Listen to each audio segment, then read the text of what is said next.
pasar terhambat. Kan mengganggu. Jadi enggak usah demonstrasi. Cuma kita kasih tahu orang enggak mau apa boleh buat. Mau mari kita tegakkan hukum. Enggak paksa. Kan indah betul. Lakum dinukum waliyadin. 100% Kristen merdeka. 100% Buddha merdeka. Maka orang PKI pun kalau berasiti khilafah boleh jadi warga. Orang alam bilang mau kafir boleh kafir, kok kita tidak membolehkan orang kafir. Orang dia mau neraka masuk, tapi hukum harus hukum Allah.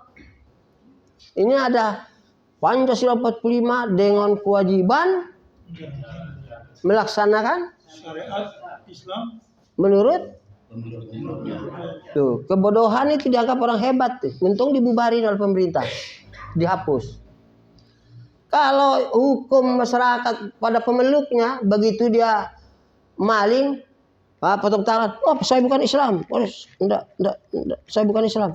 Karena berlaku syariat untuk orang penganutnya. Kebodohan itu untung dibubarin. Itu rezeki dari Allah itu. Coba tidak dibubarin, bisa kita. Ada orang berzina, wah kamu dihukum. Wah saya bukan orang Islam. Tidak jadi. Ada orang maling potong tangan. Oh saya bukan orang Islam. Tidak jadi. Karena berlaku untuk pemeluknya. Kan kebodohan seperti ini. Untung Allah kasih selamatkan kita sehingga dihapus. Bagi orang, wah kenapa dihapus ini? Dia senang ngerti. Kalau kita senang, alhamdulillah dihapus. Kita syariat berlaku masa untuk pemeluknya. Jadi kalau bukan pemeluknya, potong tangannya, saya bukan orang Islam. Ya jadi. Hukum berlaku untuk umum. Nah inilah akhirnya apa? Bubar sudah. Islam itu tidak ada harganya. Di dunia ini tidak ada harganya. Yang berharga itu orang kafir di PBB itu.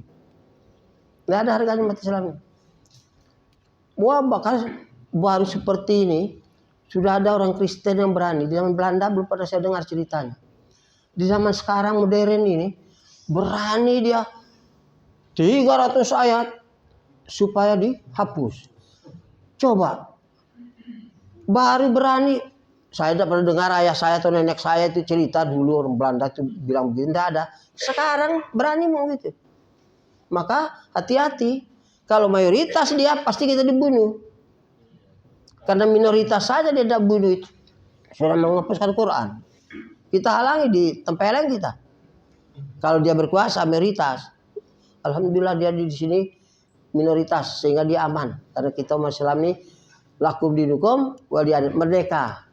Maka di mana mayoritas Islam, orang Kristen, orang Buddha aman. Di mana mayoritas Kristen, Buddha, orang Islam tidak aman. Di Cina kayak di mana kayak mayoritas Islam, di Israel kayak di India kak dibakari orang nonton termasuk kita.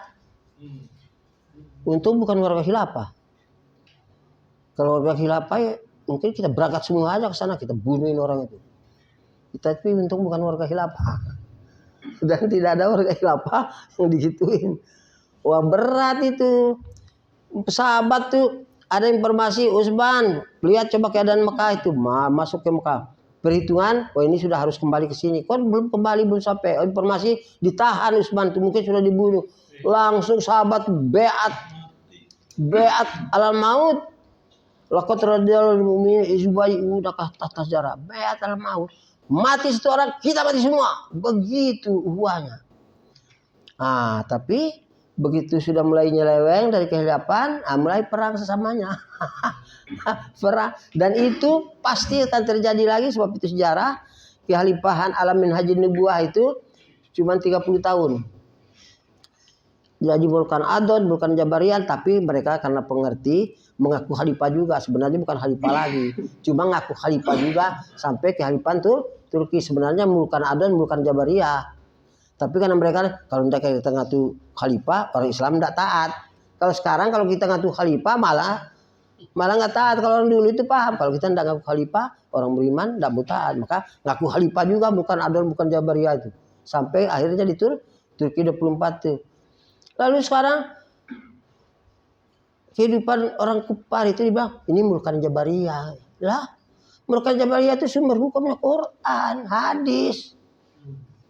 Berjalan 100% atau tidak, tapi sumber hukumnya bukan pendapat orang. Quran hadis pemimpin itu, maka tetap disebut khilafah. Walaupun sebenarnya bukan khalifah yang benar lagi, sudah khalifah bengis. Ya tapi aja ditaati, tidak boleh diberontak. Lah ini kita mau kita boleh ajak ke mana ini oleh kenyataan dunia ini. Oleh ulama-ulama segitu banyak. Bisa kita di depan Allah berdebat. Salah masuk neraka, benar masuk surga, enggak ada. Ibadah mana pembuktian sami'na wa ta'ana Allah Rasul amri. Lepas dari ini enggak disebut ibadah. Enggak disebut ibadah. Kenapa kamu begitu? Ya saya punya kepentingan hidup.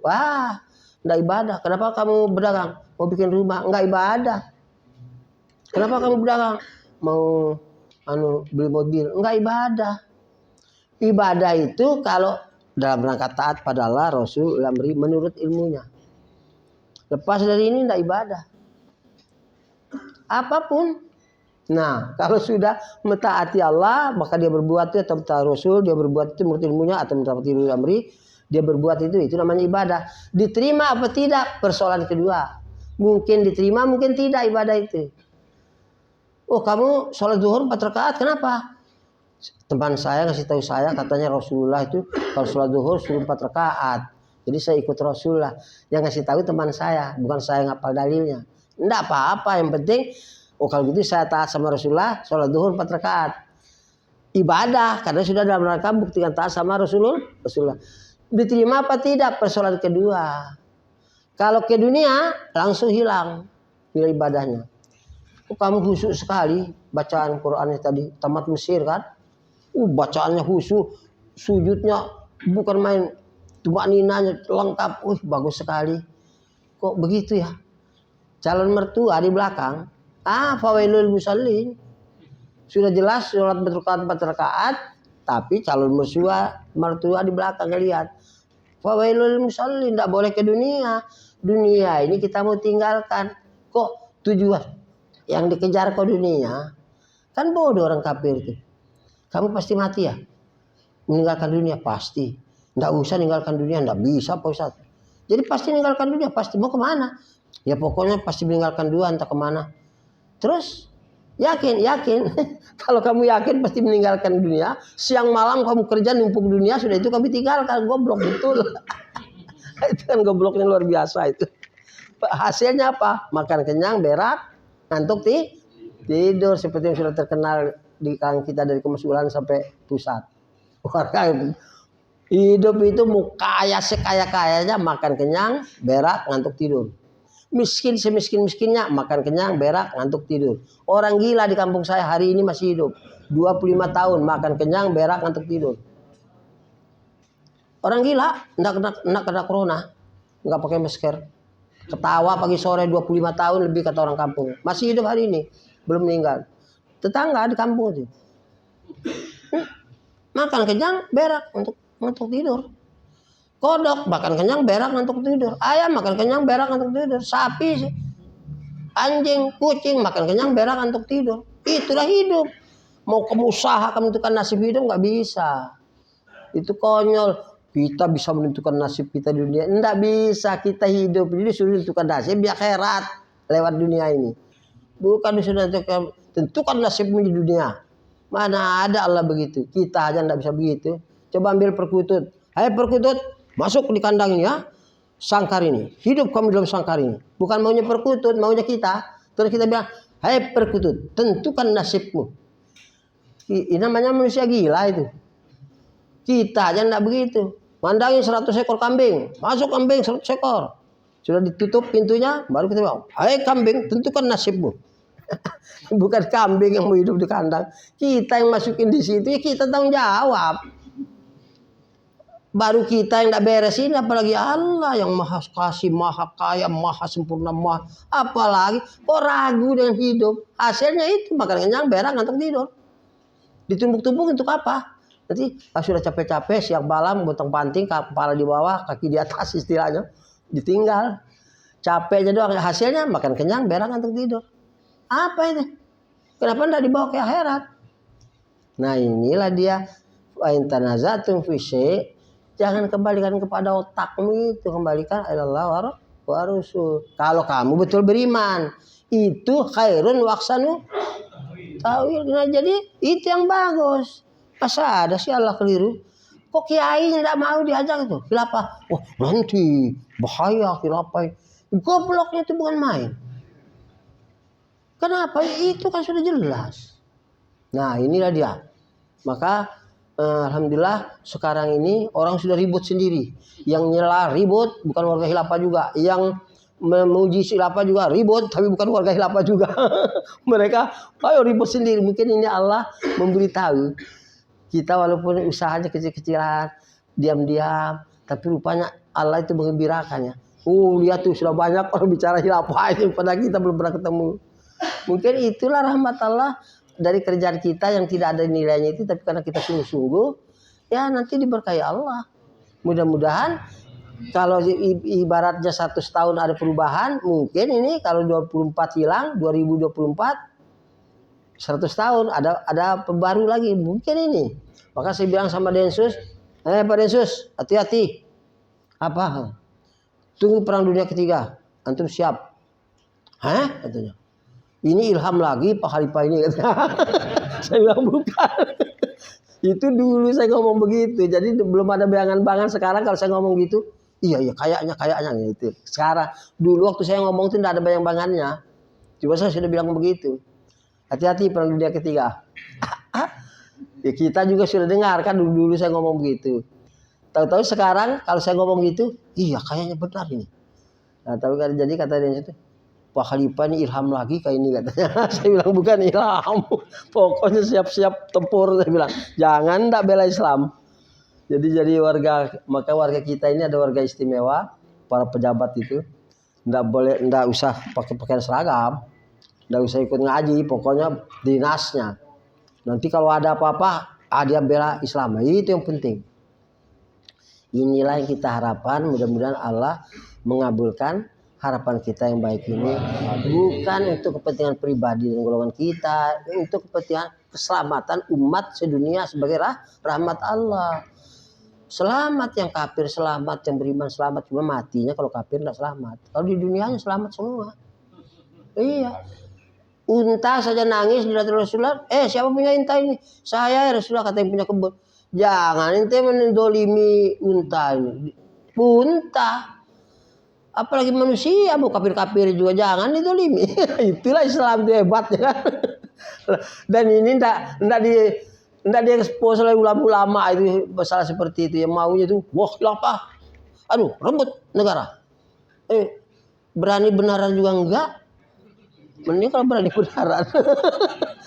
Saya sudah salah ngomongnya enggak beres.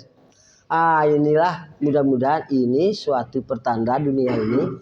Khilafah sekarang mulai kita doa sudah 20 tahun lebih kurang lah ya. Nggak ada seperti bulan ini. Kayaknya dakwah 20 tahun kita ke belakang ini nggak seperti ini hasilnya. Sekarang Allah bukan warga khilafah kok. Pada teriak khilafah. Yang anti juga ada golongan mereka juga. Saya bilang mudah-mudahan mereka tempur sendirilah. Kita tepuk tangan. Dari ikut.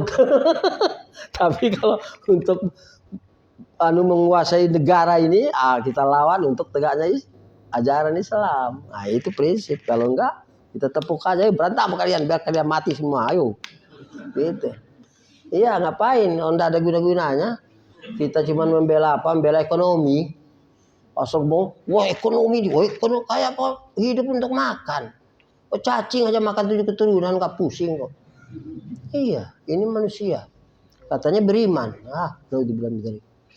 Ya, baiklah. Saya akhiri dulu karena ini ada Bapak polisi ini. Beliau, saya baru atas rahmat Allah. Saya bilang, enggak pernah berpikir kita mau jumpa hari ini. Datang sendiri. Berjumpa, itulah rahmat Allah.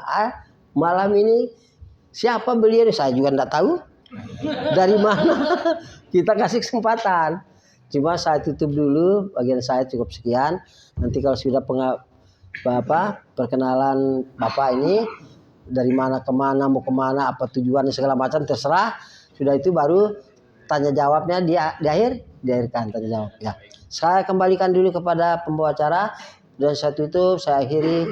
Mudah-mudahan apa yang saya sampaikan itu bernilai ibadah dan berbekas untuk menjadi sikap jiwa kita masing-masing dalam rangka memperbanyak ibadah, meningkatkan iman kita hingga kita diridhoi Allah dari dunia sampai akhirat ketemu lagi di jannah. Amin ya rabbal alamin. Walhamdulillahirabbil alamin. Wassalamualaikum warahmatullahi wabarakatuh.